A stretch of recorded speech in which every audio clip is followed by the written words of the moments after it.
Now, when you look at Mom, she just looks different in her eyes. People still believe that we owed taxes. We were not sentenced to time for taxes. We didn't owe taxes. We got a refund. That had no air conditioning. It had a radiator heat. Because we did not admit to guilt, we They were sentenced given you an harsher. enhancement That's because right. of that. That's right. Welcome back to my channel, Tough Topic. My name is Brittany, and Savannah Chrisley finally gets the chance to sit down with her parents, Todd and Julie, and do an exclusive interview of them post-prison.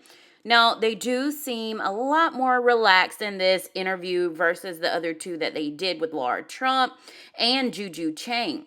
So they are able to dish a lot more and get into a lot more detail of what happened from the start to the end.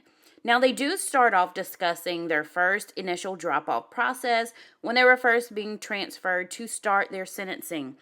Todd had a few funny stories about his first day of drop-off, including being unhappy with the green outfit they gave him, down to having someone in there looking out for him. But Todd says that he didn't really feel like he was in prison. He felt like he was just away at a raggedy camp. He says that there were no fights, he worked out, he went to the library and read his Bible, and he had a lot of prison buddies. Now, living conditions were fair, but nothing compared to what Julie had to go through. Julie says that in Kentucky, the prison she was at was 100 years old, there was no AC, they had radiator heat, and at times it could get very, very hot or very, very cold, and nothing was ever done about it. She says the temperature got up to 120 degrees at times.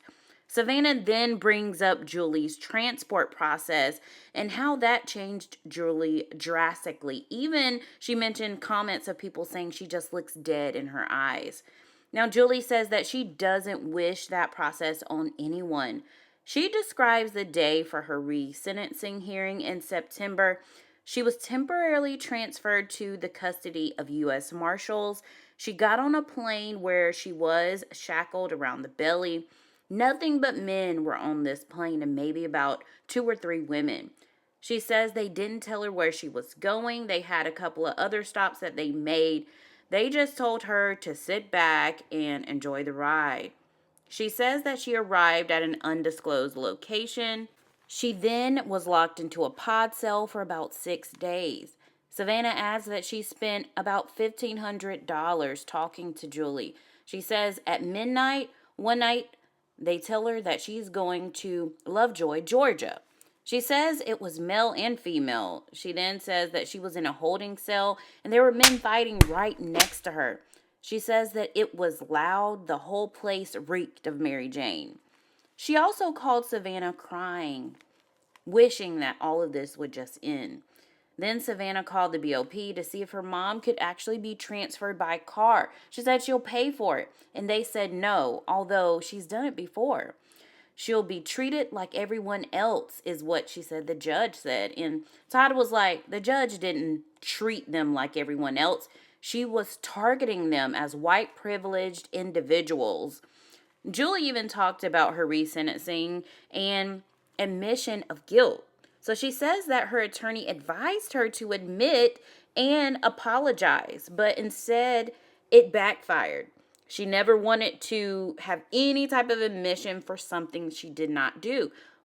She wanted to get home to her kids, like a lot of people. They said a lot of people just admit to guilt because they're afraid of the unknown. You could do 10 years versus life in prison.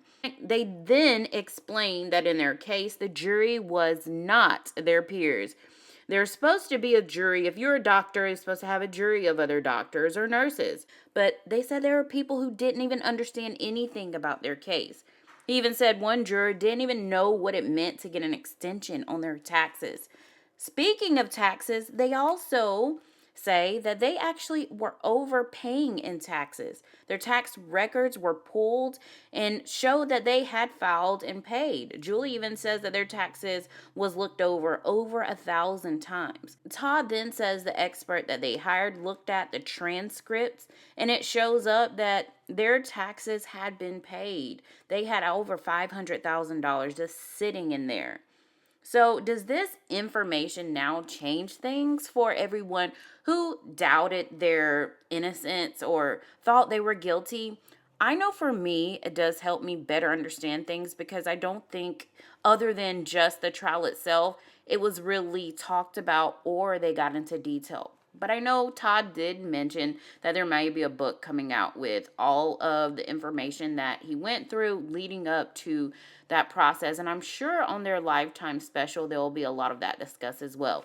Let me know how you guys feel. Don't miss out on any updates, so subscribe to my channel so you won't miss out.